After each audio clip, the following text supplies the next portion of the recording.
करें उसको, उस पूरा हफ्ता भर उसने हमें संभाल के रखा।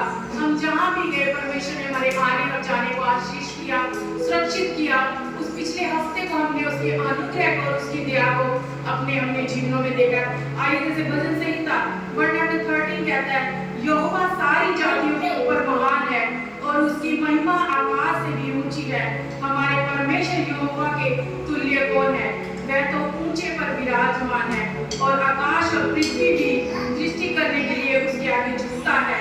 वह तो कंगालों को मिट्टी पर से और दरिद्रों को भूरे पर से उठाकर ऊंचा करता है कि उसके प्रधानों के संग अर्थात अपनी प्रजा के प्रधानों के संग बैठाए। आमीन। सच में हमारा परमेश्वर वो है जो सारी जातियों के ऊपर श्रेष्ठ है, जो सबसे ऊंचे पर विराजमान है। तो आइए हम अपने हाथों को उठाएं, उस परमेश्वर की महिमा और आराधना और स्तुति करें। सबसे ऊंचे सिंहासन पर विराजमान होकर रहने वाले, सबसे ऊंचे सिंहासन पर विराजमान होकर रहने वाले, सबसे ऊंचे सिंहासन पर विराजमान होकर रहने वाले, सबसे ऊंचे सिंहासन पर विराजमान होकर रहने वाले, सेनाओं के यहोवा को मुझे अपनी आंखों से देखना है।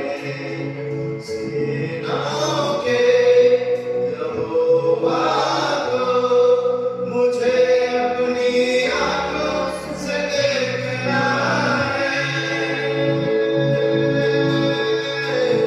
सेनाओं का यहोवा पवित्र, सेनाओं का यहोवा पवित्र, सेनाओं का यहोवा पवित्र, सेनाओं का यहोवा पवित्र, तू पवित्र पवित्र है, तू पवित्र पवित्र है, तू पवित्र पवित्र है, तू पवित्र पवित्र है।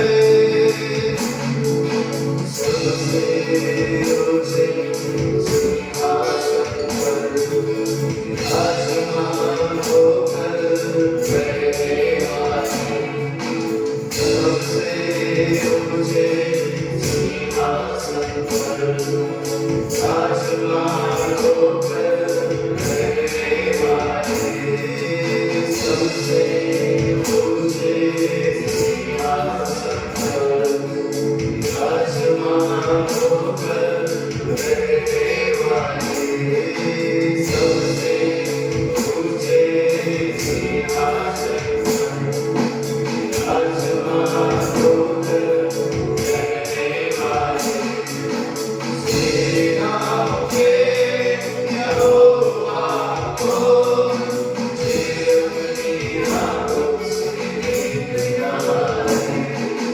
सेनाओं के यहोवा को मुझे अपनी आंखों से देखना है। सेनाओं के यहोवा को मुझे अपनी आंखों से देखना है।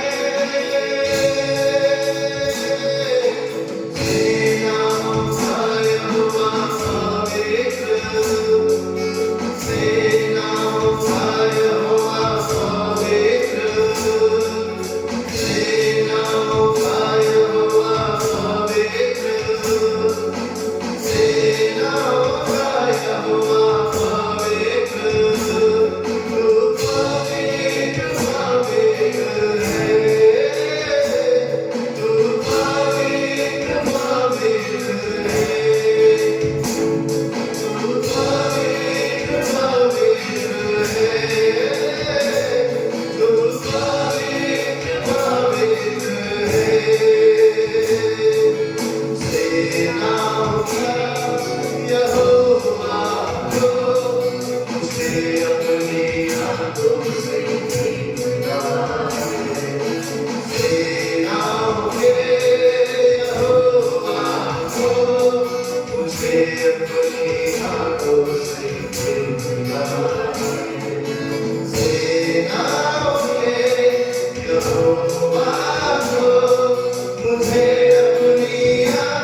सच में सेना व यहोवा जो हमारा परमेश्वर है वो पवित्र है।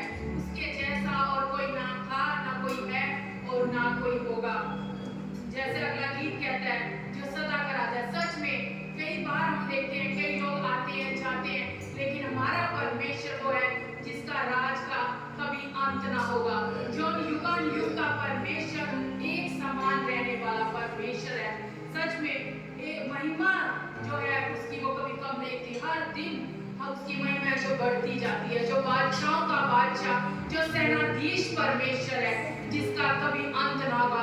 तो आइए हम इस गीत को गाएं जो कहता है सदा का राजा यहोवा राजा है जो सामर्थ से भरा है। तो आइए हम इस गीत को गाएं, उसकी महिमा करें, क्योंकि हम जानते हैं वो सामर्थ से भरा हुआ परमेश्वर है। जब भी हम उसके नाम को पुकारते हैं वो हमारे बीच में उतर आता है। वो वायदों का सच्चा परमेश्वर है। तो आइए हम मिलकर इस गीत को गाएं, सदा का राजा।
You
छोड़ेगा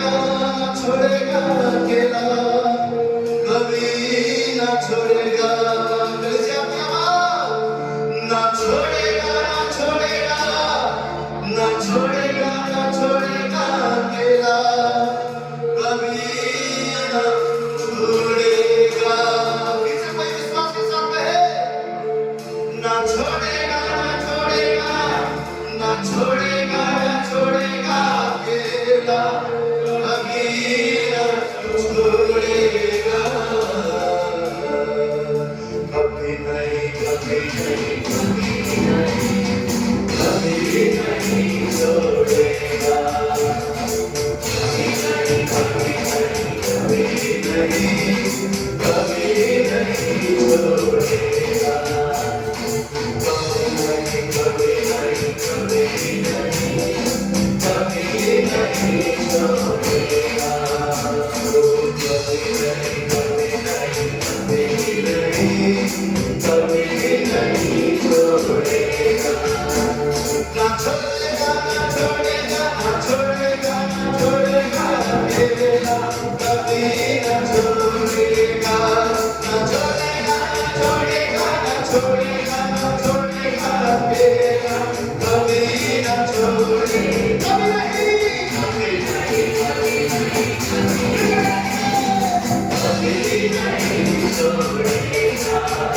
ना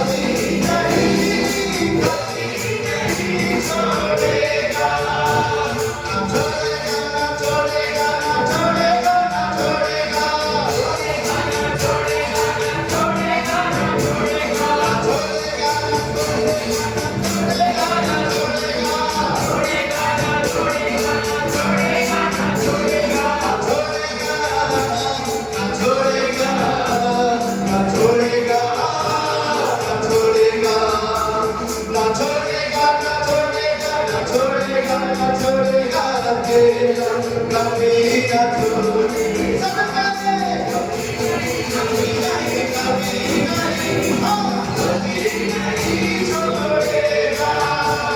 कभी नहीं कभी नहीं कभी नहीं छोड़ेगा ओ कभी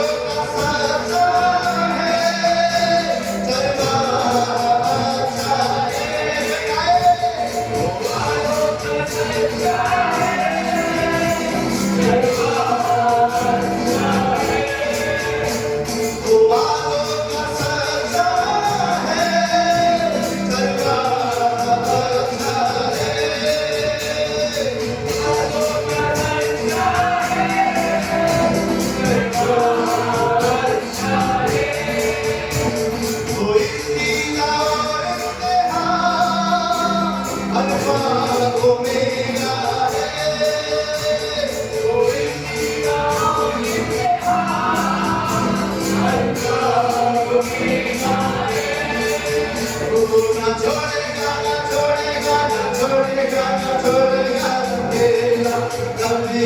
छोड़ेगा कभी नहीं कभी नहीं कभी नहीं छोड़ेगा ना छोड़ेगा ना छोड़ेगा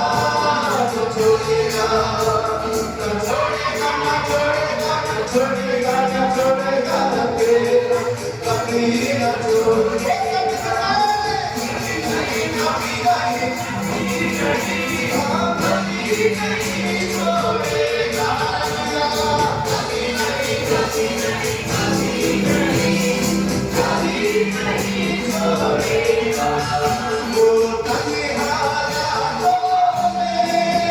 जिंदगी के सन्नाटों में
अकेला कभी न छोड़ेगा, न छोड़ेगा, न छोड़ेगा, न छोड़ेगा, न छोड़ेगा अकेला कभी न छोड़ेगा। कभी नहीं, कभी नहीं, कभी नहीं, कभी नहीं छोड़ेगा। कभी नहीं, कभी नहीं, कभी नहीं, कभी नहीं छोड़ेगा। न छोड़ेगा, न छोड़ेगा, न छोड़ेगा, न छोड़ेगा, छोड़ेगा, न छोड़ेगा, न छोड़ेगा, न छोड़ेगा, न छोड़ेगा, न छोड़ेगा, न छोड़ेगा, न छोड़ेगा, छोड़ेगा, न छोड़ेगा, न छोड़ेगा, न छोड़ेगा, न छोड़ेगा, न छोड़ेगा, न छोड़ेगा, न छोड़ेगा, न छोड़ेगा, न छोड़ेगा, न छोड़ेगा, न छोड़ेगा अकेला कभी न छोड़ेगा। कभी नहीं, कभी नहीं, कभी नहीं, हाँ कभी नहीं छोड़ेगा। ओ कभी नहीं, कभी नहीं, कभी नहीं, कभी नहीं छोड़ेगा। ओ कभी नहीं, कभी नहीं, कभी नहीं, कभी नहीं छोड़ेगा। हाँ कभी नहीं, कभी नहीं, कभी नहीं, कभी नहीं छोड़ेगा। रातों में जिंदगी के सन्नाटों में और नाउमीदी में और मुश्किलातों में मेरा प्रभु मुझे कभी ना छोड़ेगा, ना छोड़ेगा, ना छोड़ेगा अकेला कभी ना छोड़ेगा।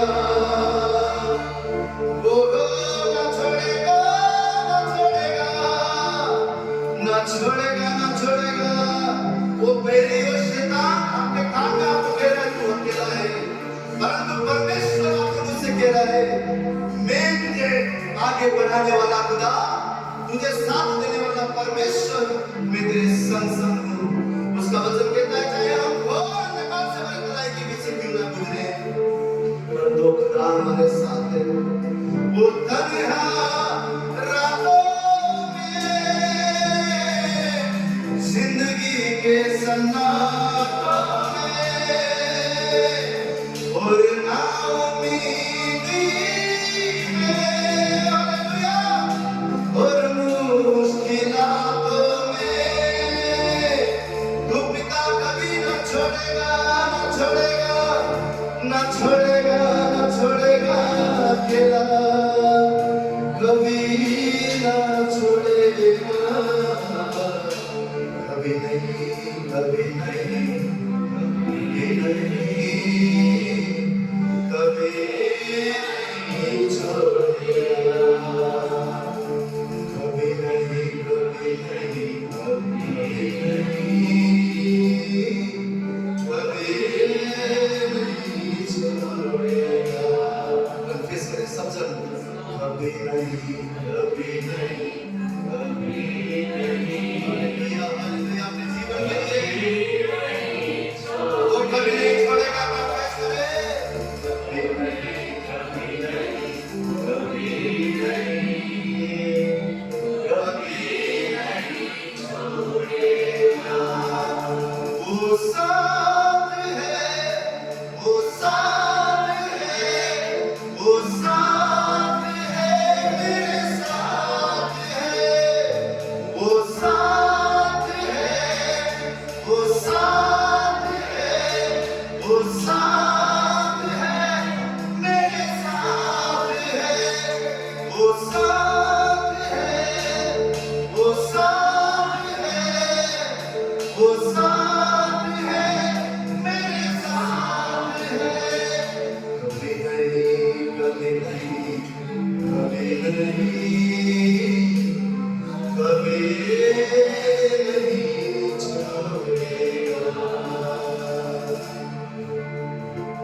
की इतनी तबीयत उस टाइम खराब थी, लेकिन हर दिन हमने उसके अनुग्रह को देखा कि हमें कोई ज्यादा बड़ा ट्रीटमेंट नहीं करना पड़ा, कुछ नहीं करना पड़ा, लेकिन उसने कहा मैं तुम्हारे साथ हूं। पर हमने अपना पूरा भरोसा हमारे परमेश्वर को दिया। जो उनका करीब थ्रोट चल रहा था, गा पा रहे थे नहीं, वो गिटार लेके हर दिन सुबह शाम परमेश्वर की आराधना करते कि प्रभु तू मुझे चंगा करेगा, मैं कुछ भी नहीं। लेकिन सच में हमने उसके अनुग्रह को पूरे 2 साल देखा कि हमें किसी चीज की कोई कमी और घटी नहीं हुई। क्यों? क्योंकि हमारा विश्वास हमारे परमेश्वर पर था।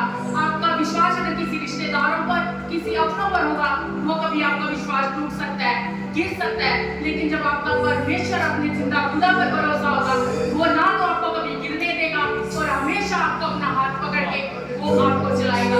हमारा सिर्फ एक काम है कि उसके लिए धन्यवाद करें, उसकी महिमा गाएं, परिस्थितियां कैसी भी हों, हालात कैसे भी हों, लेकिन हम ये एक बात को जानें कि हमारा परमेश्वर वो है जो हमारे साथ है, जो तीसरे दिन जी उठा केवल और केवल हमारे खातिर, जिसने ताड़ना को सहा केवल और केवल हमारे खातिर।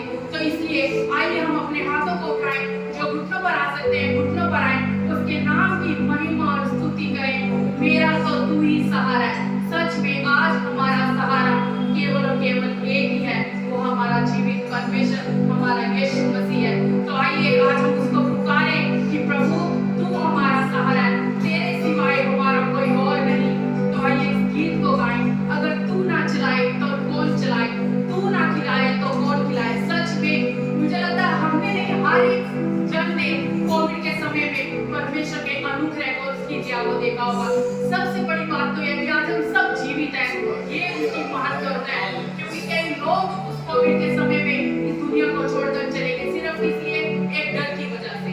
लेकिन सच में हमारे परमेश्वर ने हमें वो सामर्थ्य, वो बल दिया कि आज हम जीवित हैं। उसने अपनी सांस को हमारे शिरों में फूंका, उसके लिए हम धन्यवाद करें और इस गीत को गाएं, अपने हाथों को उठाएं और उसकी महिमा करें। प्रभु तू हमें संभाल, अगर हम गिर भी जाते हैं तू हमें उठा, अपनी पवित्र आत्मा से भर, अपनी सामर्थ से भर और अपने बल से भर। आइए हम स्तुति आराधना करें।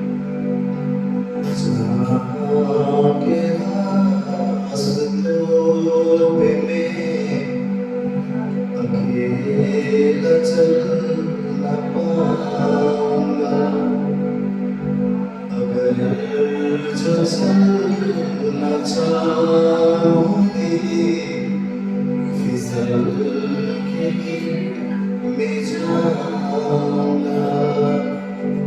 समा के रास्तों पे अकेला चल न पाऊंगा, अगर जो चलना चाहूंगी फिसल के गिर मैं जाऊंगा। मुझे समा में गिरा, मुझे समा में गिरा, मुझे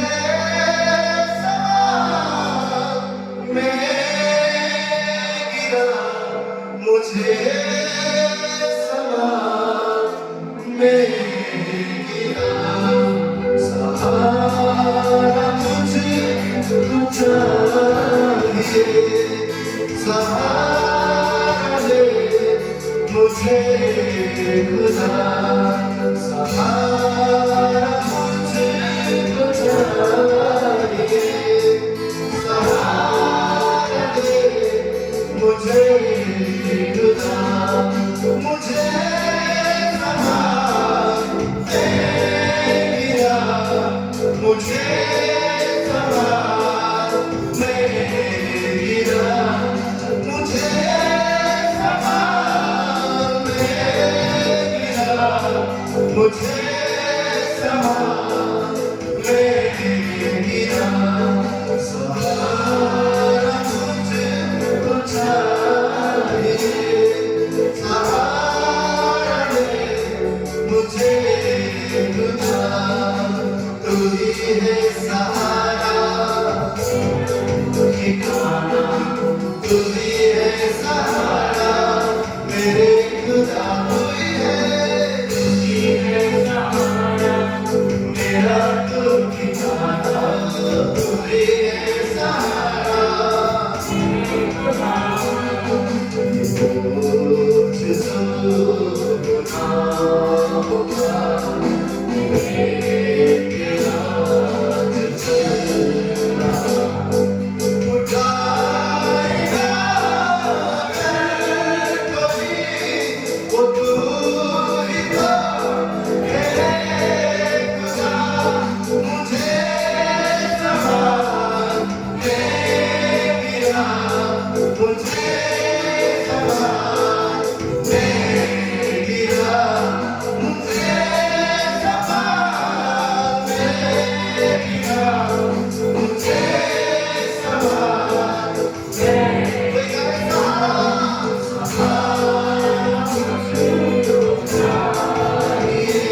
Thank you.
मेरे इस दरमियां तू मेरा है प्रभु तू मेरा है प्रभु तू मेरा है प्रभु तू मेरा है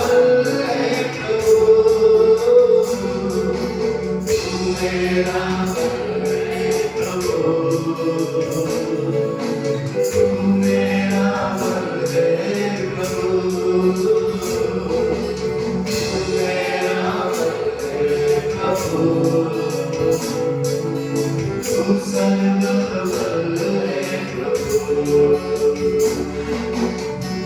जब मैं थका गिरा और निर्बल भी हुआ जब मैं थका गिरा और निर्बल भी हुआ तुमने चंगा किया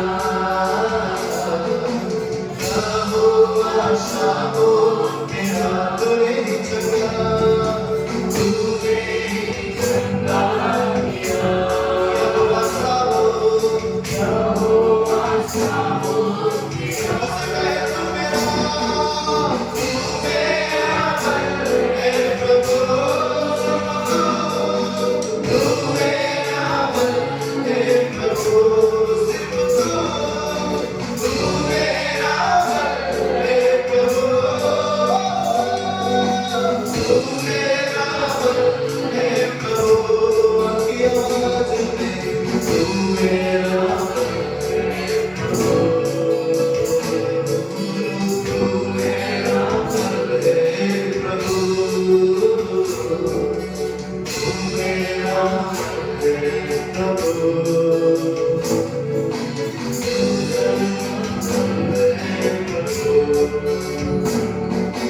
जीवन तू ही प्रभु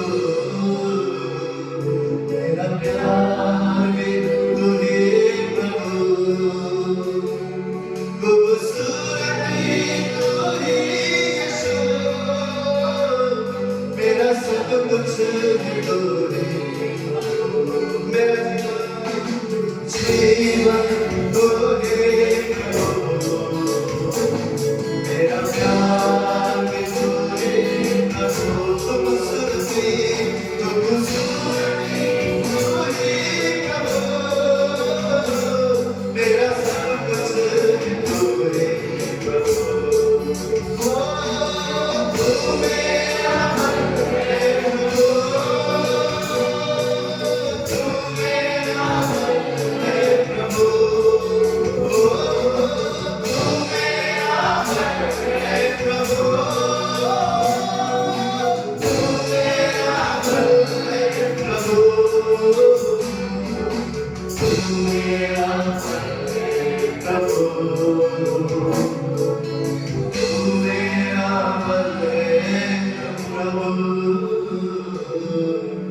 तू मेरा प्रभु तू मेरा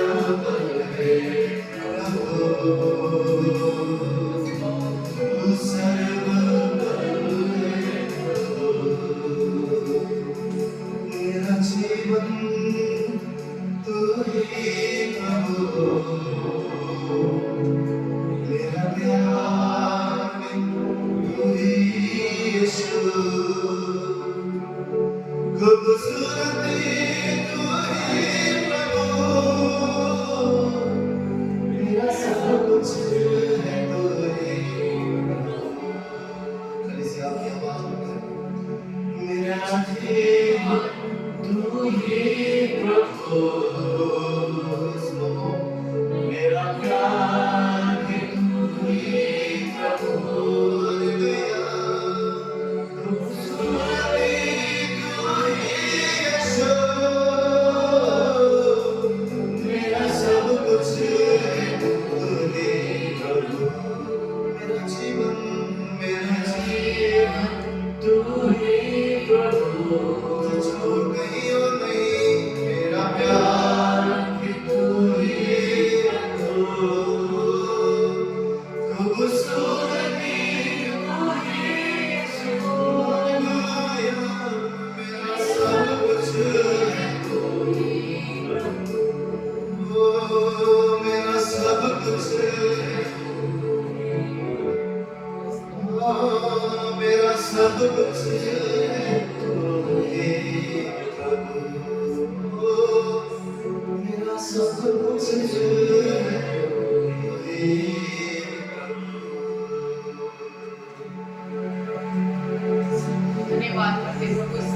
समय के लिए परमेश्वर कि आपके बच्चे आपकी मिलकर आपकी स्तुति और आराधना कर पाए परमेश्वर। धन्यवाद करते प्रभु कि आप हमारे बीच में थे, इसलिए धन्यवाद करते प्रभु कि आज आपने आज की स्तुति और आराधना को ग्रहण किया है, इसके लिए हम धन्यवाद करते हैं प्रभु। सच में प्रभु आज आप हमारे जीवन है परमेश्वर, आज आप हमारा प्यार है, केवल आप ही हैं प्रभु जो हमारे सच में संग संग रहने वाले हैं प्रभु। धन्यवाद करते हैं कि आज आप वायदों के सच्चे परमेश्वर हैं। आप ही आज हमारा बल और आप ही हमारी सामर्थ है प्रभु।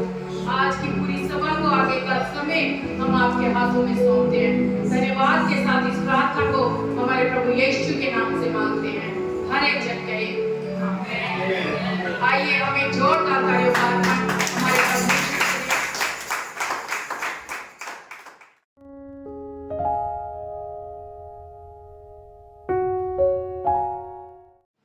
हालेलुया। कितना दिन बहुत ही ज्यादा आनंदित है। आज का दिन यहोवा ने बनाया है और हम सब उसमें आनंदित हैं। हालेलुया। कोई भी बात, कोई भी चिंता, कोई भी दुविधाएं, कोई भी संसार की बातें हमें दुखी नहीं कर सकता है। कोई भी परमेश्वर के प्रेम से हमें अलग नहीं कर सकता है। क्यों? क्योंकि आप और मैंने उस प्रेम को चख लिया है, उस परमेश्वर के आनंद को चख लिया है। और जो आनंद ये संसार नहीं दे सकता, वो आनंद उस प्रभु यीशु मसीह ने आप और मेरे जीवन में दिया है। हालेलुया। और उस आनंद को आपकी और मेरे इजाजत के बिना कोई भी नहीं सीख सकता, क्योंकि वो परमेश्वर ने आप और मेरे अंदर डाला हुआ है। और वो आनंद ऐसा आनंद है जिसको कोई वर्णन नहीं कर सकता है। आप कठिन परिस्थिति में रहेंगे तो भी आपका मन शांति से भरा हुआ होगा।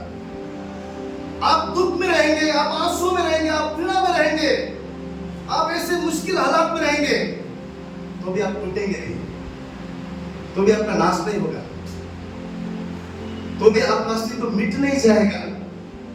गिर सकते हैं परंतु वो परमेश्वर फिर से उठा लेगा, फिर से सामर्थ्य देगा, फिर से बल देगा, फिर से ताकत देगा, फिर से अपने आनंद से भरेगा। परमेश्वर का आनंद ऐसा आनंद है, बाइबल बोलता है कि कोई वर्णन नहीं कर सकता है, जो दुख के समय में भी, तकलीफ के समय में भी, आंसुओं के बीच में भी एक महा आनंद और खुशी अंदरूनी रहेगा। वो परमेश्वर ने आपके अंदर तसल्ली डाला हुआ है, बताया हुआ है कि मेरे संग। हालेलुया।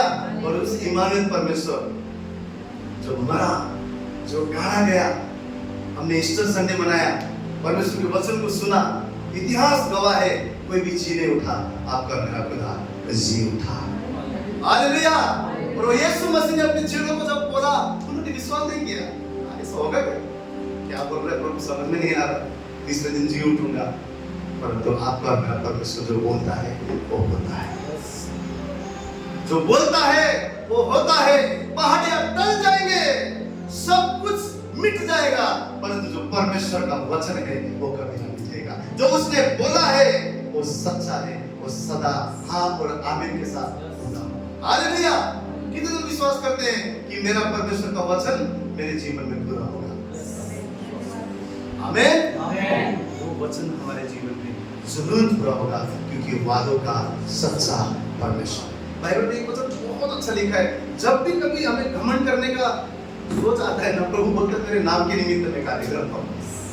कभी कभी होता है, मनुष्य सोचते हैं शायद मैंने ये डिसीजन लिया इसकी वजह से अच्छा हो, शायद मैंने ये किया इसकी वजह से अच्छा हो, इसलिए प्रभु बोलता है मेरे नाम के निमित्त मैं कार्य करता हूँ। ये हमारी बल से नहीं, हमारी सामर्थ से नहीं, हमारी ताकत से नहीं, लेकिन वो यहोवा परमेश्वर, वो जिंदा मसीह अपने नाम के निमित्त आप और मेरे जीवन में कार्य करते हैं। इसका अर्थ क्या है कि हम कमजोर होने के बावजूद भी, हम गिरने के बावजूद भी, हमारे जीवन में कई सारे गलतियां होने के बाद में भी वो परमेश्वर अपने नाम के निमित्त हमारे जीवन में कार्य करता है। हालेलुया। इसीलिए सदा प्रभु में आनंदित रहना है, आनंदित रहना है, आनंदित रहना है। और इसके विपरीत शैतान आपको दुखी दुखी दुखी और दुखी ही करता रहेगा, परंतु आप मुझे हर बातों के लिए परमेश्वर को धन्यवाद करना है। आमीन। तो आइए हम सब मिलकर इस सुबह परमेश्वर के वचन को खोलेंगे। फिलिपियों का अध्याय उसका 4था वचन 6 और 7। कोई हिंदी में इसे जोर से पढ़े। फिलिपियों 4था वचन 6 और 7। किसी भी बात की चिंता मत करो, परंतु हर एक बात में तुम्हारे निवेदन, प्रार्थना और गिनती के द्वारा धन्यवाद के साथ परमेश्वर के सम्मुख उपस्थित किए जाएं। तब परमेश्वर की शांति जो सारी समझ से परे है तुम्हारे हृदय और तुम्हारे विचारों को मसीह यीशु में सुरक्षित रखेगी। क्या लिखा है? किसी भी बात की चिंता चिंता मत मत करो। करो। हमने कितने बार ये वचन को पढ़ा है कितने बार हमने ये वचन को पढ़ा है। किसी भी बात की चिंता मत करो, किसी भी बात की चिंता मत करो। कहीं कहीं कभी कभी ऐसा होता है हम दूसरे को सलाह देते हैं और खुद कभी कभी चिंता करके बैठते हैं। दूसरे को हम बोलते हैं अरे चिंता मत करो, और हमारे अंदर इतने सारे चिंता। ये संसार में अगर हम देखेंगे तो एक पेरेंट्स अपने बच्चों को क्या बोलता है? अरे पढ़ाई का चिंता कर। जवान बच्चों को बोलते हैं अरे नौकरी का चिंता कर। घर में एक दूसरे को बोलते हैं चिंता कर। क्या सिखाया जाता है इस संसार में? चिंता कर, चिंता कर, चिंता कर। क्या सोचते हैं हम सांसारिक तरीके से? अगर चिंता नहीं करेंगे मतलब लापरवाही है, लापरवाही कर रहे हैं। परंतु बाइबल क्या बोल रहा है? किसी भी बात की चिंता न करो, किसी भी बात की चिंता न करो। लेकिन यहाँ पर हम हर एक दिन हर एक समय यही सुनते हैं भाई चिंता कर, शादी का उम्र का हो गया चिंता कर, बच्चे होने वाले हैं चिंता कर, नौकरी का चिंता कर, पैसा कमाने के लिए चिंता कर, फ्यूचर के बारे में चिंता कर, अपने शरीर का ख्याल रख, चिंता कर। हर एक बातों में हम क्या लगा देते हैं? चिंता कर, चिंता कर, चिंता कर, चिंता कर, चिंता कर। प्रभु उसके आप मुझे क्या बोल रहा है? हर एक बातों में चिंता नहीं, चिंता नहीं, चिंता नहीं, लेकिन हर बातों में क्या करो? धन्यवाद करो, प्रार्थना करो, निवेदन करो, किसी भी बात की चिंता न करो। पर्टिकुलर कहीं पे भी नहीं लिखा है कि आहिस्ता नहीं इसका चिंता करो। बाइबल बोलता है किसी भी बातों की चिंता न करो। अपने पड़ोसी से कहेंगे किसी भी बातों की चिंता ना करें। कहें फिर से, किसी भी बातों की चिंता ना करें। फिर से बोलेंगे हालेलुया। किसी भी बातों की चिंता न करें। फिर भी आता है इसलिए प्रभु बोलता है किसी भी बातों की नहीं करना है, किसी भी बातों की, एक भी बातों की चिंता नहीं करना है। प्रभु को पता है वो आएगा, इसलिए बाइबल बोलता है चिंता ना करो, चिंता ना करो। पता है चिंता करना भी एक अविश्वास को दिखाना है। चिंता करना एक परमेश्वर पे भरोसा ना करना है। चिंता करना अपने ताकत को दिखाना है कि प्रभु ने नहीं किया ना, अब मैं अपनी सोच के द्वारा सारी चीजें हैंडल करूंगा। अपने सामर्थ को दिखाना है। चिंता करना डर और भय के द्वारा अविश्वास को लाना है, और चिंता करना पाप है। क्या है? कई बार हम लोग कर लेते हैं चिंता। बहुत बार हम लोग इतने सोचते हैं हम डिस्टर्ब हो जाते हैं। प्रभु बोल रहा है चिंता करना अविश्वास को दिखाना है। चिंता करना हम अपने सामर्थ के ऊपर विश्वास करते हैं। चिंता करना जब बहुत लंबा समय से हम प्रार्थना करते को नहीं मिलता है, बहुत बड़ा चुनौती हमारे जीवन में सडनली आ जाता है, हम क्या करते हैं? यार वो मेरा नजदीक का है, किससे मैं ये सहारा पा सकता हूँ, किससे मेरा समस्या का सॉल्व होगा। हम इमीडिएटली कोई ना कोई पर्सन को, कोई ना कोई वस्तु को, कोई ना कोई अपने चीजों को, अपनी बुद्धि को, ज्ञान को, समझ को, किसी ना किसी को चीज को हम बीच में लेकर आते हैं और उस पर भरोसा करने लगते हैं। चिंता क्या है? चिंता परमेश्वर पे नहीं, लेकिन अपने सामर्थ्य से, अपने विवेक से, अपने बुद्धि से हम लोग दूसरे चीजों के ऊपर अपना भरोसा लगाने लगते हैं। इसलिए बाइबल क्या बोलता है? चिंता मत करो, बोझ है ना, चिंता है तो भी मेरे ऊपर डालो बोलता है, और मैं क्या करूंगा? तुम्हें शांति दूंगा। ऐसा शांति जो सारी समझ के परे। कैसे सारी समझ के परे? ये भाई के जीवन में तो इतना बड़ा हादसा हुआ, फिर देखो उसके जीवन में शांति नहीं, समझ में नहीं आता क्यों? प्रभु ने बोला वो शांति समझ के परे रहेगा। ये भाई के जीवन में, ये बहन के जीवन में कुछ भी अच्छा नहीं है, सब कुछ कमी घटी में है, फिर भी देखो उसके जीवन में इतना आनंद है, इतने खुश है, इतने मगन है। कुछ तो है। क्या है वो? परमेश्वर का आनंद जो सारी समझ के परे है। ये भाई के जीवन में, ये परिवार में छोटा सा घर है, कमी घटी है, छोटा सा नौकरी है, बहुत सारी चीजें उनके मुताबिक नहीं है, पर आनंदित है, मगन है, परमेश्वर के भवन में है, परमेश्वर के विश्वास में है, सदा प्रार्थना में धन्यवादी हृदय है। क्या है? परमेश्वर ने अपना ऐसा शांति और आनंद उनके जीवन में डाला है जो सारी समझ के बाहर है। परंतु इसका उल्टा अगर हमारे जीवन में चिंता आने लगेगा तो सबसे पहले वो आनंद कम होते हैं, विश्वास हमारा कमजोर होने लग जाता है, अपने ऊपर विश्वास, अपने ऊपर भरोसा होने लग जाता है, परमेश्वर से हम भरोसा करना छोड़ देते हैं। इसलिए प्रभु क्या बोलता है? हर समय अपने चिंताओं को मुझ पर डालो, धन्यवाद के साथ निवेदन करते हुए मेरे चरण में आओ, किसी भी बात की चिंता मत करो। तभी क्या? तभी जब हम सब देंगे, खाली हो जाएंगे, चिंता भी नहीं रखेंगे, सब कुछ परमेश्वर के चरणों में सौंपेंगे, तभी बाइबल बोलता है कि मैं अपना शांति तुम्हें दूंगा, तभी दूंगा। सब भरा हुआ रहेगा, चिंता ये वो बाइबल ऐसा नहीं लिखा है, पहले तुम दो, फिर प्रभु बोलता है मैं अपने आनंद, अपना शांति तुम्हें दूंगा, अपना आनंद तुम्हें दूंगा। चिंता एक बहुत बड़ा पाप है जो शैतान हमारे मनों में डालता है। तेरा क्या होगा, तेरा भविष्य में क्या होगा, ऐसे ऐसे विचार आएगा, डर लेकर आएगा। और डर किसका साइन है? अविश्वास का साइन है। आपके अंदर अगर डर है मतलब आप विश्वास पूरा नहीं, भरोसा परमेश्वर पे। आपको पता है डर आ गया मतलब आपको पता है 100% फेथ परमेश्वर के ऊपर आपका नहीं है। और परमेश्वर क्या चाहता है? संपूर्ण मन से क्या कर, मुझ पर, किससे?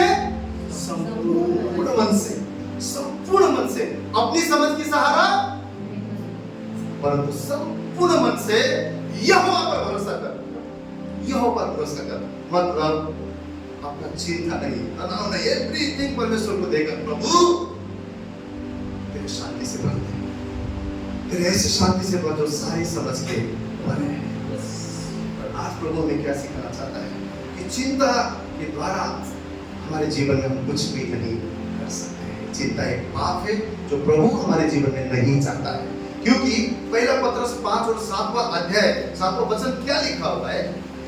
इसीलिए अपनी सारी चिंताओं को उस पर डाल दो, क्योंकि उसे तुम्हारी परवाह अर्थात चिंता है। सब जन मिलकर पढ़ेंगे। इसीलिए अपनी सारी चिंताओं को उस पर डाल दो, क्योंकि उसे तुम्हारी चिंता है। क्या है? किस पर चिंता है? परमेश्वर पर चिंता है। क्यों हमें उसको डालना है? क्योंकि उसको हमारा परवाह है। वो चाहता है कि मैं तुम्हारा परवाह करता हूं, तुम क्यों चिंतित हो, तुम क्यों चिंतित हो, तुम क्यों दुखी हो, तुम क्यों बोझ ले रहे हो। प्रभु बोलता है मैं तुम्हारा फिक्र, मैं तुम्हारा चिंता करता हूं। हम लोग निर्गमन में 32 अध्याय को निकालेंगे, वहां पर एक घटना को देखेंगे। निर्गमन उसका 32 अध्याय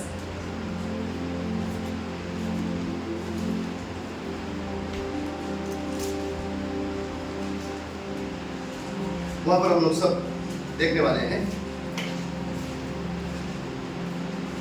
जब लोग ने देखा कि मूसा को पर्वत से उतरने में विलंब हो रहा है अर्थात देर हो रहा है, तब वे हारून के पास इकट्ठा होकर कहने लगे, अब हमारे लिए देवता बना जो हमारे आगे आगे चले, क्योंकि उस पुरुष मूसा को जो हमें मिस्र देश से निकाल ले आया है हम नहीं जानते क्या हुआ। यहाँ पर क्या लिखा है?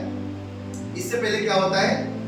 मूसा पहाड़ पर जाता है, परमेश्वर उसको 10 आज्ञाएं लिखने के लिए कहते हैं, और 40 दिन, बाइबल बोलता है 40 दिन और 40 रात को वहां पर रहा।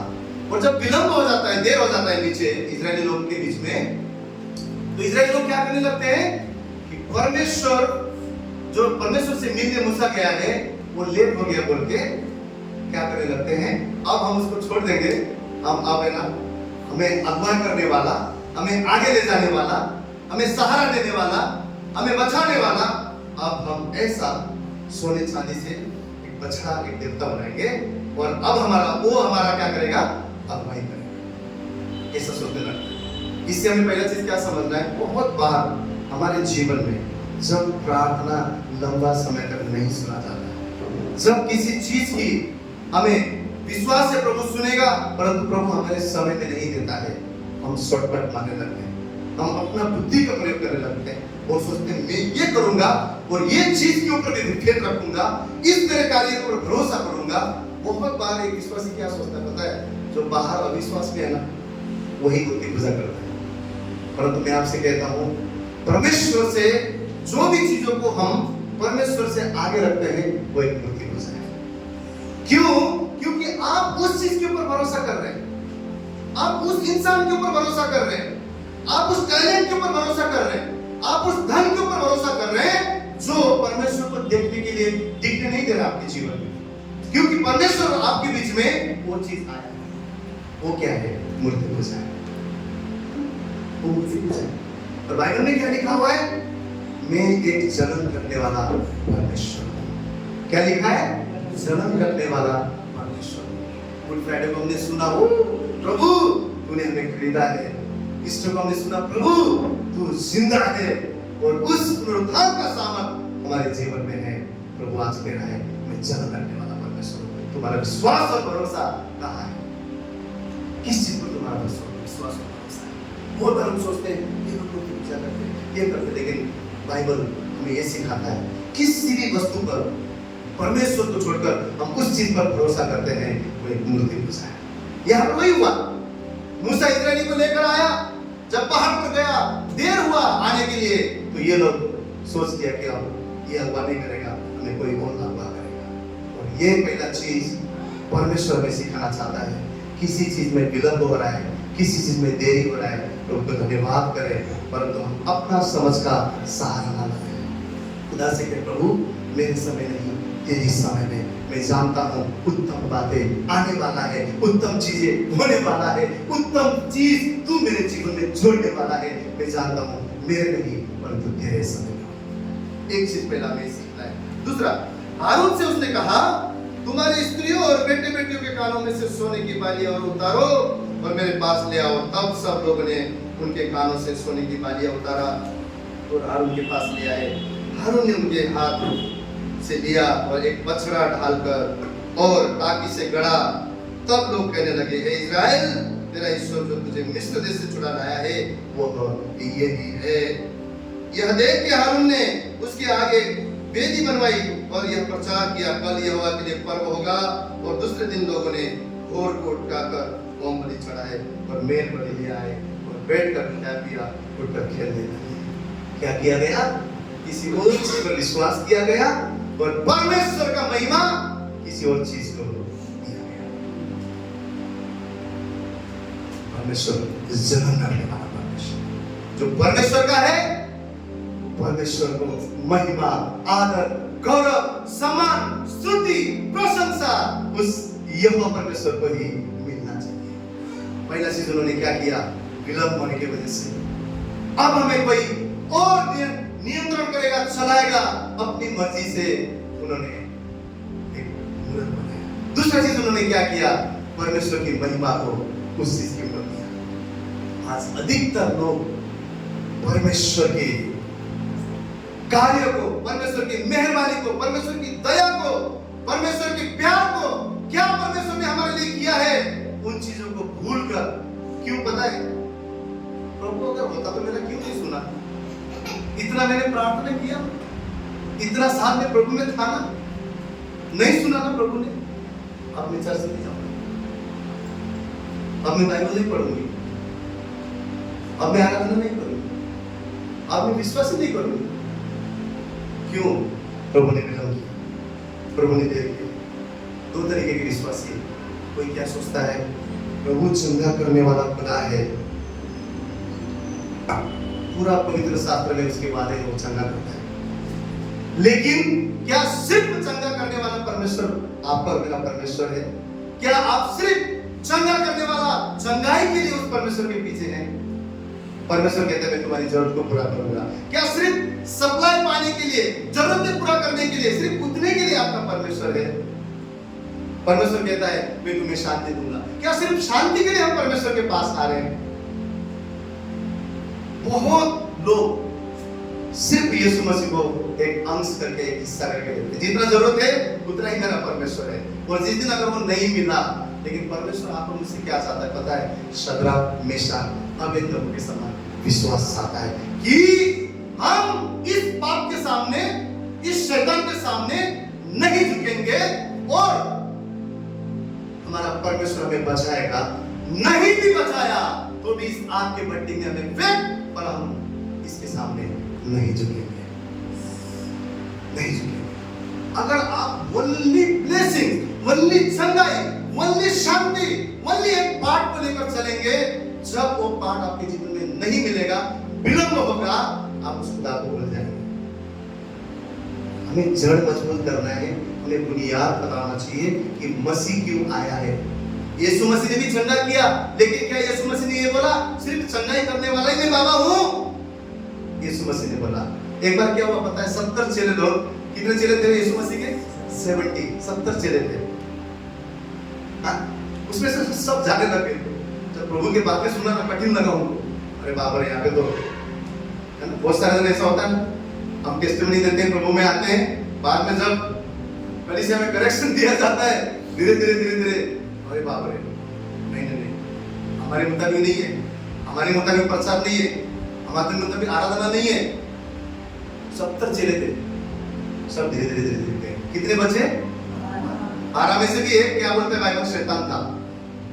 यीशु मसीह को जिसने भेजा, यीशु मसीह ने बोला तुमको भी जाना है तो जाओ, जाना है तो।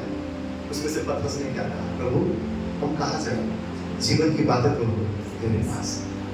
क्या ये विश्वास था आप मेरे अंदर? प्रभु कहाँ जाएं? कहाँ जाएं? आपके पास यहाँ घर नहीं हो सकता है, पर स्वर्ग में महल है। चिंता ना करें, चिंता ना करें। हम इसलिए चिंता करते हैं क्योंकि हमको लगता है अरे वो तो बात की बात है ना, पहला तो ये। लेकिन बाइबल बोलता है ये कुछ नहीं है, सब कुछ वो है। ये परदेशी जीवन है, यहाँ पे कमी घटी है, प्रभु देगा, विश्वास रखिए। अगर नहीं भी देता है, उससे पहले भी हम चले गए तो भी वहां पर सब कुछ वहां पे भरपूरी है। आनंद मनाए, आनंद मनाए। ये नहीं है, वो नहीं है। प्रभु धन्यवाद, ये सांस है, जीवित हूं, तेरी प्रशंसा कर सकते हैं, तेरी महिमा कर सकते हैं। कई बार कंप्लेन लेकर आते हैं तो ये नहीं है, वो नहीं है, बोलता है मैंने अपने आप को तेरे लिए दे दिया, सब कुछ तेरे लिए दे दिया। हम लोग क्या करते हैं जब देरी होता है, किसी और चीज के ऊपर भरोसा करते हैं, किसी और चीजों को महिमा देने लगते हैं। यीशु मसीह ने कहा तुम भी जाने जाओ। वो 12 चेलों ने, 11 चेलों ने कहा, उसमें से पतरस ने कहा प्रभु जीवन की बातें तेरे पास है, हम तो तेरे पास ही रहे। कुछ ना मिलती हुई भी क्या आप परमेश्वर से प्रेम करते हैं? आपके मुताबिक ना होते हुए भी क्या आप परमेश्वर से कह सकते प्रभु मैं, मेरा घर कहाँ जाए?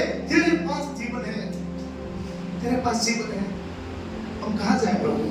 तू हमारा वजूद है, तू हमारा बल है, तू हमारी पहचान है, तू हमारी ताकत है, तू ही हमारा सुंदरता। कहाँ जाए? क्या हमें बोल सकते हैं? दूसरा चीज हमें ये याद रखना है। तब यहोवा ने मूसा से कहा नीचे उतर के जा, क्योंकि तेरी प्रजा के लोग जिन्हें तू मिस्र देश से निकाल के ले आया वे बिगड़ गए हैं, और जिस मार्ग पर चलने की आज्ञा मैंने दी थी उसको झटपट छोड़कर उन्होंने एक बछड़ा ढालकर बना लिया, फिर उसको दंडवत किया और उसके लिए बलिदान भी चढ़ाया और यह कहा है ए इस्राएलियों, तुम्हारा ईश्वर जो तुम्हें मिस्र देश से छुड़ा ले आया है वो यही है।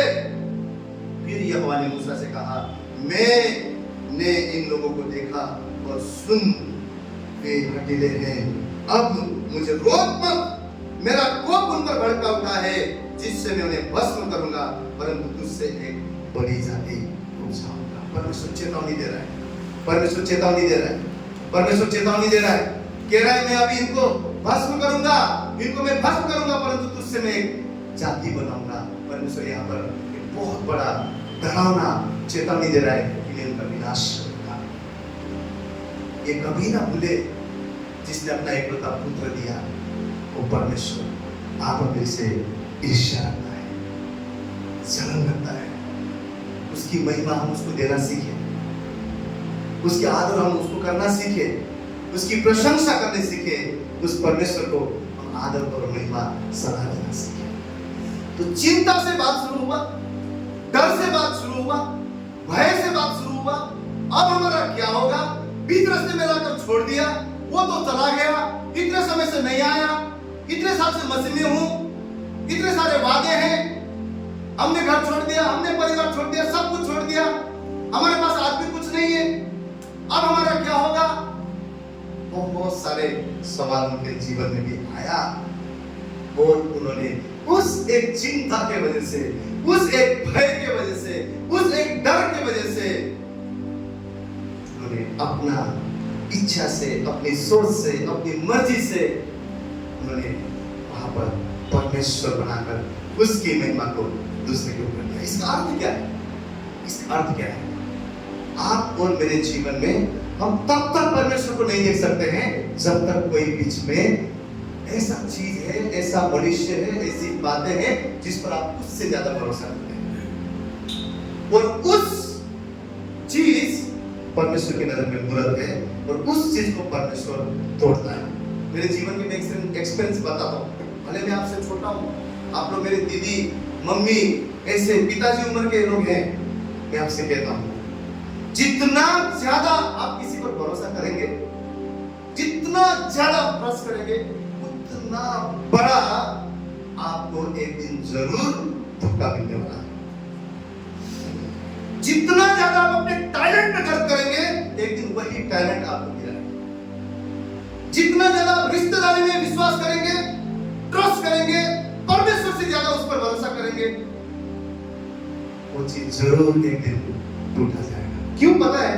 परमेश्वर नहीं चाहता कि उसके और हमारे बीच में कोई और चीज कब्जा करे। परमेश्वर चाहता है कि हम उसको देख सके और वो हमें देख सके। परंतु हम क्या करते हैं? बाकी चीजों को बीच में लेकर आते हैं, बाकी चीजों को हिम्मत देते हैं। क्या इसका मतलब ये है कि माता पिता का आदर न करना? परमेश्वर के 10 आज्ञा में क्या है? एक आज्ञा, अपने माता और पिता का आदर करना। इससे क्या होगा? जिस भूमि पर तू है उस भूमि पर मैं तेरे आयु को बढ़ाऊंगा। आपके जीवन माता पिता के आदर करने से बढ़ता है। परंतु इसका अर्थ यीशु मसीह ने एक दिन क्या कहा पता है? मैं इस धरती पर है ना मिलाप करने के लिए नहीं आया हूं, मैं तलवार चलाने के लिए आया हूं। बेटे से, बाप से बेटे को, माँ से बेटी को अलग करने के लिए आया। ये जब सेंटेंस, ये जब वचन पढ़ते हैं ना, बहुत बार हमको लगता है प्रभु तू इसलिए आया है, लेकिन इसका अर्थ क्या है? इसका अर्थ यह है कि हम कोई भी रिश्ते को, कोई भी आशीष को, कोई भी चीज को परमेश्वर से ज्यादा अहमियत नहीं दे सकते हैं। इसलिए प्रभु ने क्या कहा? जो कोई अपना क्रूस को उठाकर मेरे पीछे हो ना ले, सब कुछ इग्नोर करके, सब कुछ छोड़ के मेरे क्रूस, अपने क्रूस को उठाकर जब तक मेरे पीछे हो ना ले, वो मेरे शिष्य होने के योग्य नहीं है, वो मेरा बच्चा होने का योग्य नहीं है। हम क्या करते हैं? चिंता कर रहे हैं, चिंता कर रहे हैं। माँ बाप की चिंता है, बच्चों का चिंता है, इसका चिंता है, उसका चिंता है। प्रभु बोल रहा है मैं तेरा चिंता करता हूँ, मैं तेरा चिंता करता हूँ। और चिंता के वजह से, भय आने की वजह से, अविश्वास की वजह से, वेट ना करने की वजह से, आशा ना होने की वजह से उन लोगों ने भी वहां पर परमेश्वर की महिमा को छुड़ाया और परमेश्वर ने कहा अब मैं इनका नाश करूंगा। मूसा उस पर विनती करता है, प्रभु दया कर, उस पर दया कर, इन लोगों पर दया कर। लेकिन ये लोग क्या करते हैं? अपने अपने मार्ग को अपनाते हैं, अपने अपने मार्ग को अपनाते हैं। यीशु मसीह ने नया नियम में भी कहा, नया नियम में भी कहा। इसका अर्थ क्या है? कोई भी हमारा अपना परिवार का मेंबर क्यों ना हो, अपनी पत्नी क्यों ना, अपने पति क्यों ना, अपने बच्चे क्यों ना हो, कोई भी परमेश्वर से आगे नहीं हम रख सकते, क्योंकि यीशु ने कहा मैं उसे अलग करूंगा, मैं तलवार चलाऊंगा। इसका अर्थ यह है कि आप और मेरे जीवन में मसीह ही पहला स्थान में है, परमेश्वर ही पहला स्थान में है। परमेश्वर की महिमा और कोई नहीं ले सकता। परमेश्वर से ज्यादा हम किसी से भी प्रेम नहीं कर सकते। आप जीवन में, मैं आपसे आज कहता हूँ, परमेश्वर से ज्यादा किसी से आप प्रेम कीजिए, वो चीज आपके जीवन में कभी आपको मिलेगा नहीं। मिल भी जाए उसमें आशीष नहीं होगा। क्यों पता है? क्यों पता है? ये परमेश्वर की मर्जी नहीं है।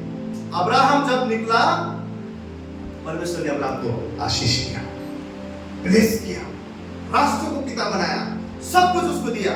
उसके साथ में कौन था? लूत भी था। लूत को भी आशीष मिला, आप सब जानते हैं, है ना? लूत के पास में भी जानवर थे, खेत था, सब कुछ था। अब्राहम से भी ज्यादा दिखने वाला सुंदर चीजें आशीष उसकी थे। लेकिन एक समय आया, एक समय कैसा आया? अब्राहम का आशीष सदा बना रहा, सदा बना रहा, सदा बना रहा। लेकिन लूत का आशीष मिट गया और एक दिन उसकी जो बीवी थी वो भी नमक की खंभा बन गई। क्यों पता है? अब्राहम परमेश्वर को देखता था और लूत अब्राहम को।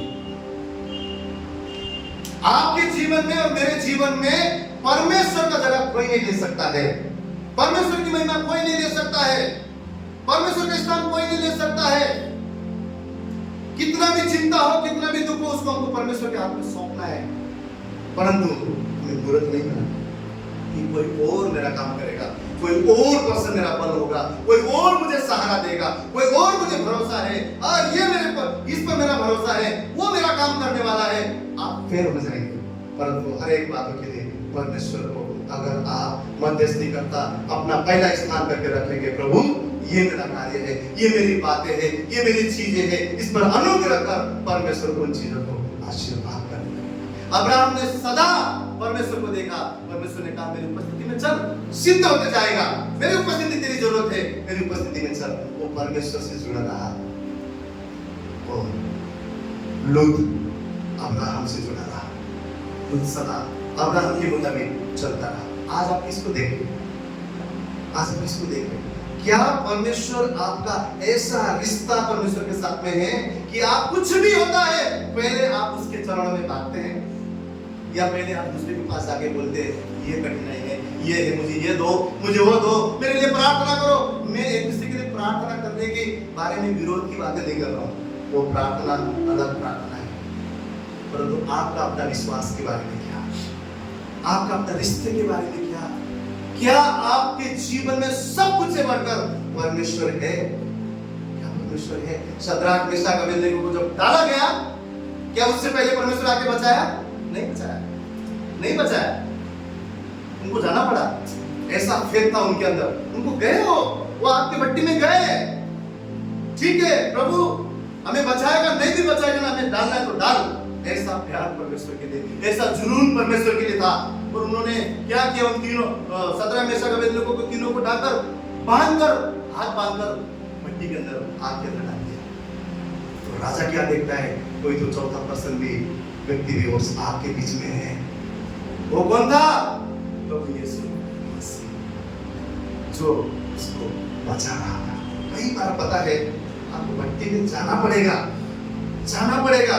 हम क्या बोलते? प्रभु उस आग से बचा, प्रभु उस बीमारी से बचा, प्रभु उस दुख से बचा। प्रभु बचाएगा, प्रभु की इच्छा रहेगा। अगर प्रभु आपको बलवंत करना चाहता है, इतना विश्वासी आपको जानता है, इतना आपके ऊपर भरोसा है, परमेश्वर आपके जीवन को जानता है, आप खड़े होना, प्रभु क्या करेगा? कहीं कुछ समय आपको उस आग की भट्टी से जाने को भी लगाएगा, ताकि आप जान सके कि मेरा परमेश्वर सच में मेरे साथ है। और जब वो निकले, बाइबल बोलता है जब वो आग से निकले ना, उनके शरीर से आग का बू भी नहीं था, बदबू भी नहीं आ रहा था। और जो रस्सी था वो टूट गया था, बंधन टूट गया था। उस आग में उस सन ऑफ गॉड यीशु मसीह ने शद्रक मेशक अबेदnego को बचा लिया। डरे मत, अरे समस्या आ गया, समस्या आ गया, क्या हो जाएगा? बीमारी आ गया, क्या हो जाएगा? गरीबी आ गया, क्या? प्रभु आपको उससे जाने दे रहा है। और प्रभु बोल रहा है मैं तेरे साथ हूँ, मैं तेरे साथ हूँ, मैं तेरे साथ हूँ। बहुत सारे जन ये प्रार्थना करते हैं, प्रभु मेरे जीवन में कभी कोई तकलीफ आए ना। और उसके जीवन में एक कांटे के बारे में आपने पढ़ा होगा, सदा उसको सूखता था, हील नहीं हो, चंगाई नहीं हो। कुछ कुछ चीजें ना परमेश्वर नहीं करते, नहीं करते। आप बोलेंगे हमारी प्रार्थना नहीं सुनेगा, उस तरीके से परमेश्वर प्रार्थना सुनेगा, परमेश्वर हाँ और आमीन के साथ करेगा। एक चीज बात बोलता है, चुपता है, चुपता है, एक चीज चुपता है। लेकिन इसका अर्थ क्या पौलुस ने परमेश्वर के प्रेम को कम किया? इसका अर्थ क्या परमेश्वर के प्रेम से वो दूर हुआ? क्या परमेश्वर के लिए वो कठिनाई, वो दुख भोगना बंद किया? नहीं। उस चीज में भी वो परमेश्वर की महिमा करता गया, परमेश्वर के लिए खड़ा रहा। उस सदराक मेशक अबेदनेगो परमेश्वर के लिए खड़े रहे। उन्होंने डरे नहीं, उन्होंने चिंता नहीं कि हमारा क्या होगा, क्योंकि बाइबल बोलता है क्यों चिंता करता है जब मैं तेरा चिंता करता हूं। यहाँ पर हमने क्या देखा? अब्राहम के और लूत के जीवन में अब्राहम ने कभी भी परमेश्वर के सन्निधि को नहीं छोड़ा, परमेश्वर की उपस्थिति को नहीं छोड़ा और सदा उसकी आशीष बना रहा। परंतु लूत ने अब्राहम को, और एक दिन उसके जीवन में कुछ भी नहीं बचा, यहाँ तक कि उसकी बीवी भी नमक की खंभा बन गई। आज परमेश्वर आप हमसे पूछ रहा है, कभी-कभी हम सोचते हैं प्रभु तेरा चेहरा नहीं दिखाई दे रहा, प्रभु इस परिस्थिति में मैं तुझे देख नहीं पा रहा, प्रभु इस कठिनाई में मैं तेरे अनुग्रह को नहीं देख पा रहा, मैं तेरे हाथ को नहीं देख पा रहा हूँ। क्या हमने ढाक के रखा हुआ? क्या परमेश्वर हमारे बीच में कोई ऐसा मूर्त हमने बनाया है जिस पर हम भरोसा कर रहे हैं? क्या परमेश्वर से आगे हमारे जीवन में कोई ऐसा पर्सन है, कोई ऐसा रिश्ता है जिसको हमने रखा है? क्या हम उस पर ट्रस्ट करते हैं? परमेश्वर आज कहता है उन चीजों को मैं तोड़ दूंगा। उससे पहले हम उस चीजों को तोड़े, उन चीजों को निकाले। प्रभु से कहें, प्रभु मेरा भरोसा सिद्ध प्रार्थना एक दूसरे के लिए करना है, लेकिन आशीष जो है ना वो पिता ही देगा।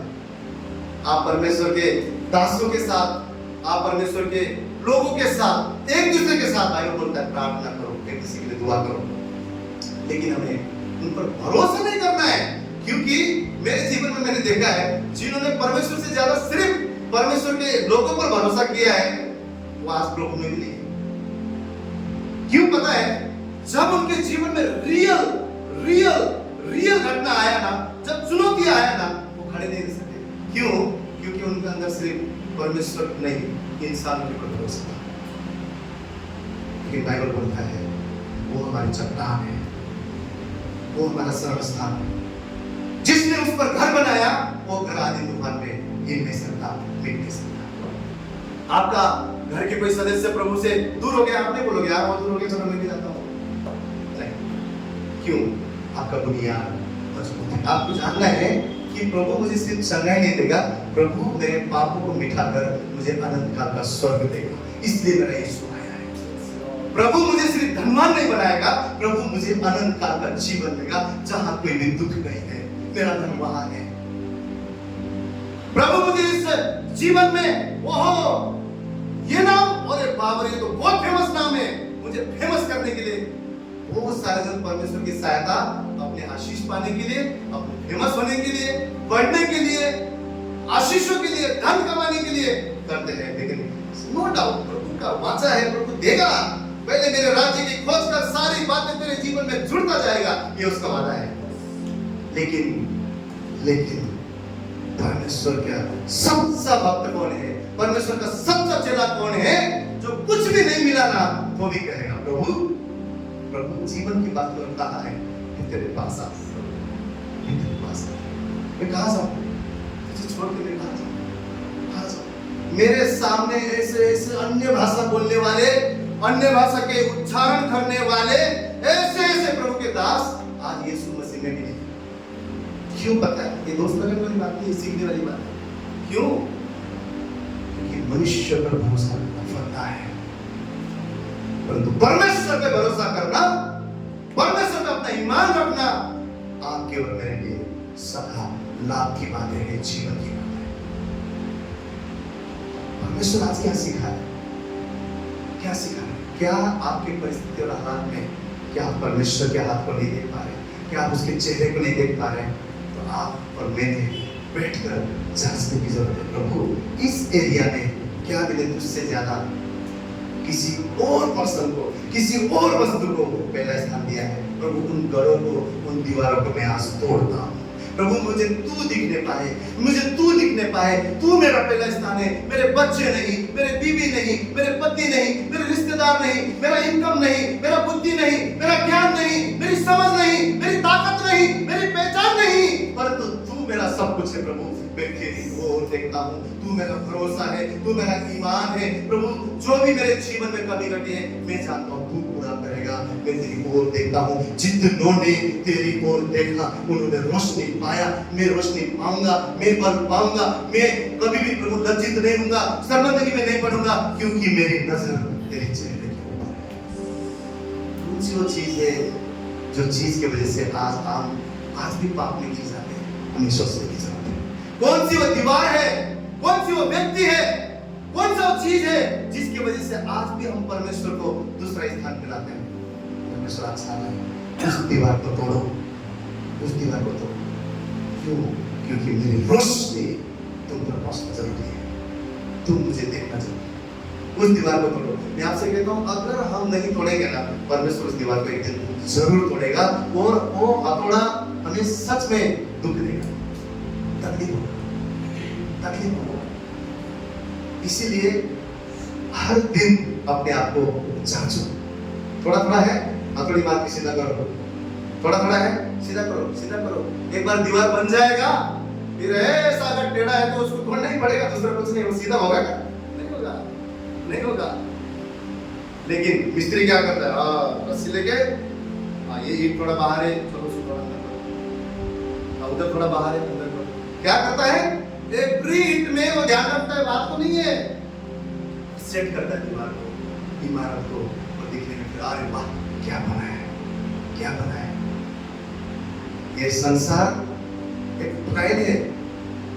ट्रायल सेशन के लिए हमारे पास म्यूजिक इंस्टीट्यूट में आते हैं, सर ट्रायल मिलेगा क्या, एक दिन का डेमो? स्वर्ग में जाने के लिए ट्रायल है। यही सब कुछ नहीं है। म्यूजिक में आपने, सॉरी मूवी में आपने देखे होंगे ना, ट्रेलर बोल के आता है उस 1-2 मिनट का, क्या वो सब कुछ मूवी है? नहीं है।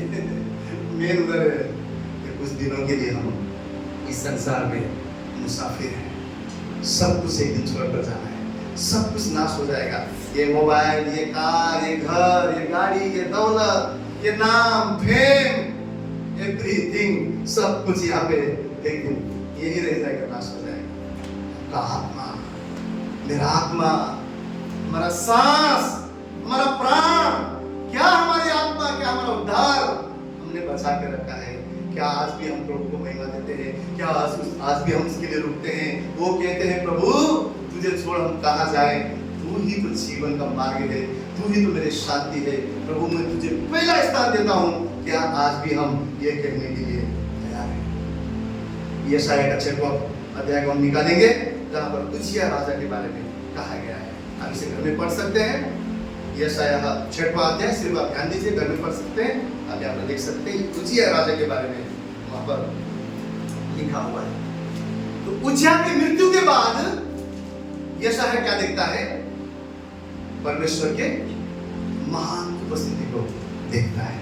आज हमने पहला एक गीत गाया था, सबसे ऊंचे सिंहासन पर विराजमान होकर रहने वाले, सेनाओं के यहोवा को मुझे अपनी आंखों से देखना है। कब गा रहा है ये? कब बोल रहा है ये? यशायाह जब उज्जियाह राजा, इसका अर्थ क्या है? उस देश के लिए, उस राज्य शासन के लिए, उस राज्य के लिए, उस राज्य के लोगों के लिए उज्जियाह राजा के ऊपर सभी देख रहे थे। वो चलाता था, उसके ऊपर फेरता, उसके ऊपर विश्वास था, वही सब कुछ देखता था। भरोसा उज्जियाह राजा। जब उज्जियाह राजा मर गया, फिर यशायाह बाइबल बोलता है कि यशायाह प्रभु की उपस्थिति में परमेश्वर को देखता है ऊंचे सिंहासन पर। वो पवित्र पवित्र पवित्र रूप देखता है। वहां पर पूरा वर्णन किया हुआ है, आप घर में जाकर पढ़िएगा किस प्रकार यशायाह भविष्यवक्ता परमेश्वर के महान उपस्थिति को वहां पर उज्जियाह राजा की मृत्यु के बाद देखता है। जब आपका अपना विश्वास, अपना फेथ जो चीज में है परमेश्वर को छोड़कर, वो चीज जब टूट जाता है, जब आपके जीवन से चला जाता है, उस चीज का मृत्यु हो जाता है, तब आप परमेश्वर की उपस्थिति और हुजूरी को देख पाते हैं। तब आप देख पाते हैं कि मेरा परमेश्वर कितना महान है, मेरा परमेश्वर कितना विशाल है, मेरा परमेश्वर कितना शिरोमणि है, मेरा परमेश्वर कितना पवित्र है।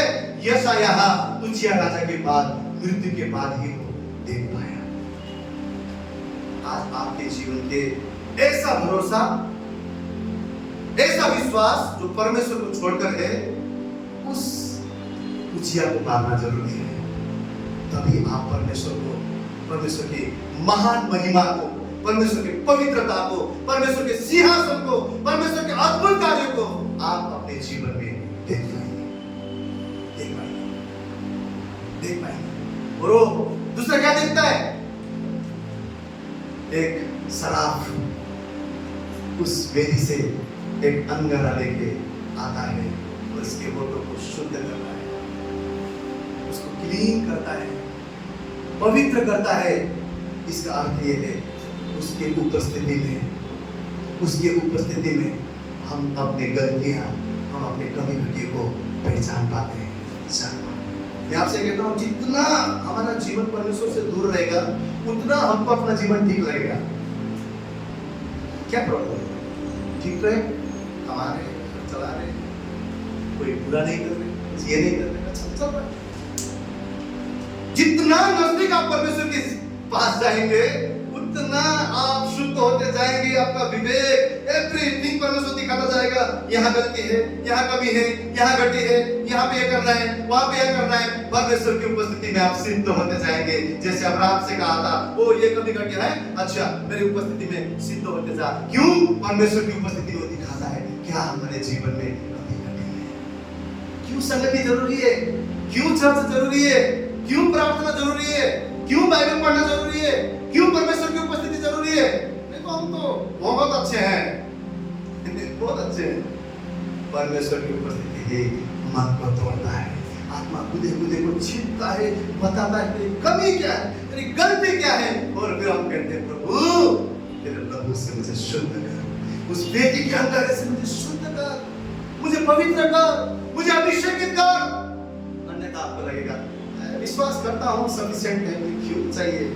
प्रभु बोलता है उसकी उपस्थिति में आप अपने कमजोरी को जान रहे हैं, कमी घटी को जान रहे हैं। परमेश्वर क्या कहने की कोशिश कर रहा है? जिस पर आपका फेल है उस दीवार को आवाज तोड़िए, उस दीवार को, और परमेश्वर को कहिए प्रभु तू मेरा भरोसा, तू मेरा दिनकर है, तू मेरा ऊंचा स्थान है, तू मेरा सरल स्थान है, तू मेरा सामर्थ्य है। तुझे छोड़ मेरा जीवन और कहीं भी सेफ नहीं। तू मेरा पहला प्यार, तू मेरा पहला स्थान। Hallelujah, hallelujah. पिता का प्यार आज भी आप मुझे पुकार रहा है। यहूदियों में अगर हम देखेंगे तो दो भाइयों के बारे में लिखा है। एक क्या करता है, उड़ाऊ पुत्र के बारे में, है ना, सब जानते हैं हम लोग। छोटा वाला ये हिस्सा मांगता है। यहूदियों के परंपरा के मुताबिक पिताजी की मृत्यु से पहले अंश कभी भी, हिस्सा कभी भी डिवाइड नहीं होता है, और छोटे को तो बिल्कुल भी पहले नहीं मिलता, पहले। परंतु बेटा छोटा था, पिता से हिस्सा मांगा तो पिता होता है।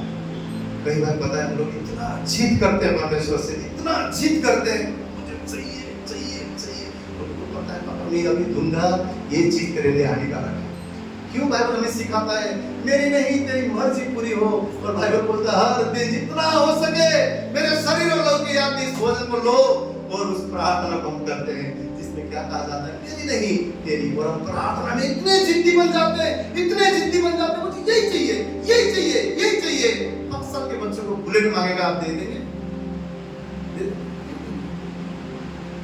कभी आप दे भी देते हैं, इतना कर रहा है चलो दे दो, मेरा किसी ने नहीं करेगा, नुकसान ही करेगा। परमेश्वर को पता है कब आपको मुझे क्या देना है, कब उत्तम और भली चीजें आपके मेरे जीवन में। बाइबल बोलता है सब कुछ अच्छा है, परंतु सब कुछ गॉडली नहीं है, परमेश्वर की ओर से नहीं है। आपको मुझे जानना है, जांचना है। उस बेटे ने क्या किया?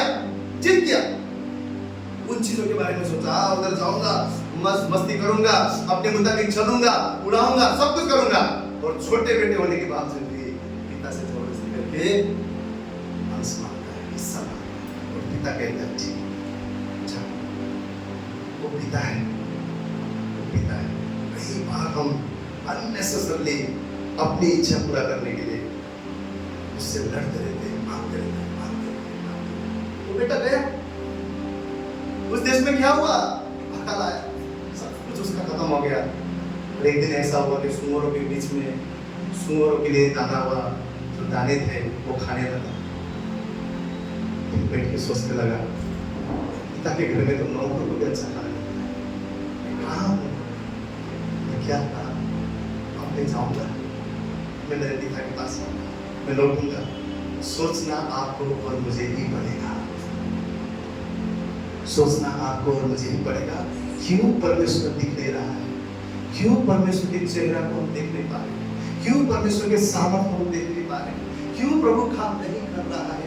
क्या मैंने मेरे प्रभु से ज्यादा किसी चीज को पहला स्थान दिया है? क्या मेरे जीवन में मेरे प्रभु से ज्यादा मैंने किसी चीज से प्यार किया है? क्या मैंने मेरे प्रभु से ज्यादा किसी चीज पर भरोसा किया है?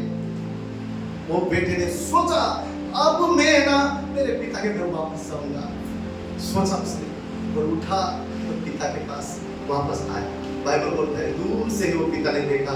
सोचिए हर दिन वो पिता हंस लगा था, शायद कल आएगा, शायद परसों आएगा, शायद एक दिन आएगा, जरूर आएगा, क्योंकि बाइबल बोलता है दूर से उसने देखा। मतलब जिस भारत उस टाइम पे ऑफ कोर्स मोबाइल नहीं था, ऑफ कोर्स संदेश देने के लिए नहीं था, लेकिन वो पिता इंतजार कर रहा था, तो मेरा बेटा आ रहा है, आ रहा है, उससे आ रहा है। कितना दिन उसने वेट किया होगा। बाप बाप बोलता है, पापा स्वर्गीय बाप कई बार हम मनमानी करते हैं, मानते चले जाते हैं दूर, मनमानी करते हैं, बिगाड़ते अपने जीवन को। फिर भी वो बाप दूर से उसने देखा, क्या बोला? ओ मन के कपड़े लाओ, इसके ऊपर रखो। क्या है? अपनी धार्मिकता पर मेरे जीवन में जब हम आते मैं माफी मांगता हूँ, मुड़ता हूँ तेरी ओर। वो पिता याद तक नहीं करता, उस मन के कपड़े उसके ऊपर रखा। वो क्या है?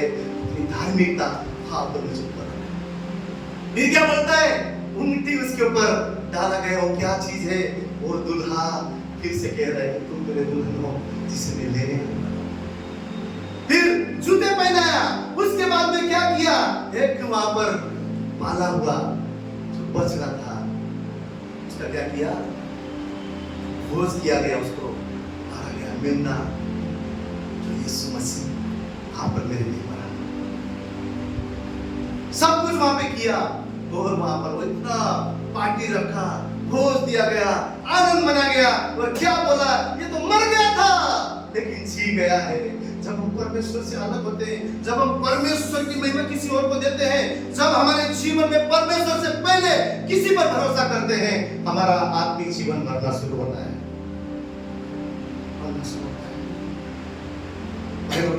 लिखा है वो किताब बोलता है कि आनंद मना कि मर गया था पर अब ये जी उठा है। ये खो गया था लेकिन देखो ये हमने इसको पा लिया है। परमेश्वर आज भी